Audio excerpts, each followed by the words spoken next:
लोकशाहीचा बुलंद आवाज, रिपब्लिकन वार्ता, महाराष्ट्र। बनावट गुटखा बनवणाऱ्या कारखान्यावर धाड, 3 कोटीचा गुटखा व मुद्देमाल जप्त। लातूर पोलिसांची कारवाई, कोटीचा मुद्देमाल जप्त। पोलीस अधीक्षक सोमय मुंडे यांच्या मार्गदर्शनात लातूर पोलीस दलाकडून अवैध धंद्यांविरुद्ध लातूर शहर व जिल्ह्यात कडक मोहीम राबवण्यात येत आहे।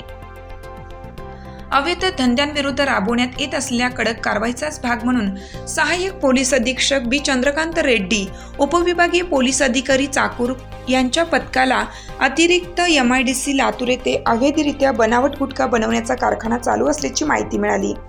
मिळालेल्या माहितीची खात्री करून ASP बी चंद्रकांत रेड्डी यांच्या मार्गदर्शनाखाली पोलीस पथकाने 28 मे रोजी लातूर येथील अतिरिक्त MIDC मधील कोंबडे ॲग्रो एजन्सी या वेअरहाऊसवर छापा टाकला।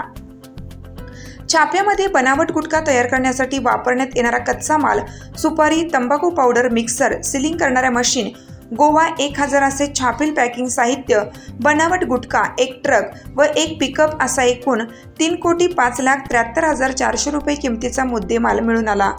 सदरचा मुद्देमाल पंचासमक्ष जप्त करण्यात आलाय।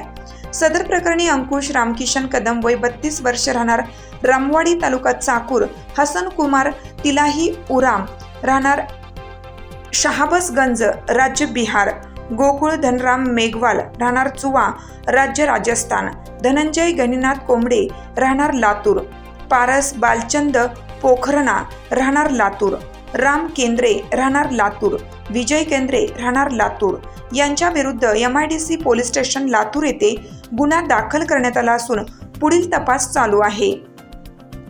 सदरची कारवाई पोलीस अधीक्षक सोमय मुंडे, अप्पर पोलीस अधीक्षक अजय देवरे यांच्या मार्गदर्शनात सहाय्यक पोलीस अधीक्षक बी चंद्रकांत रेड्डी, पोलीस उपनिरीक्षक होनाजी चिरमाडे, पोलीस उपनिरीक्षक राजेश घाडगे, head constable Vishnu Gundare, police naik Anant Wad, police constable Kamble, Shri धडे, गाडेकर, शिंदे, पोद्देवाड, रायबोळे यांनी महत्त्वपूर्ण कामगिरी बजावली। 28 मे 2024 रोजी 1400 वाजता MIDC येथील एका वेअरहाऊसमध्ये MIDC पोलीस स्टेशन अंतर्गत गुटख्याची धाड टाकण्यात आली होती, ज्यामध्ये 3,05,00,000चा मुद्देमाल आपण हस्तगत केलेला आहे। ज्यामध्ये गुटख्याचा मुद्देमाल, त्याचबरोबर वाहतूकसाठी वापरण्यात येणारे वाहन व गुटख्याच्या पॅकिंगसाठी लागणारे साहित्य हे आपण जप्त केलेले आहे। त्यामध्ये 7 आरोपी आपण निष्पन्न केले आहेत। त्यांचं नाव FIR मध्ये टाकण्यात आलेलं आहे आणि पुढील त्यामध्ये तपास चालू आहे। रिपब्लिकन वार्तासाठी लातूर देवणी प्रतिनिधी सगीर मोमीन।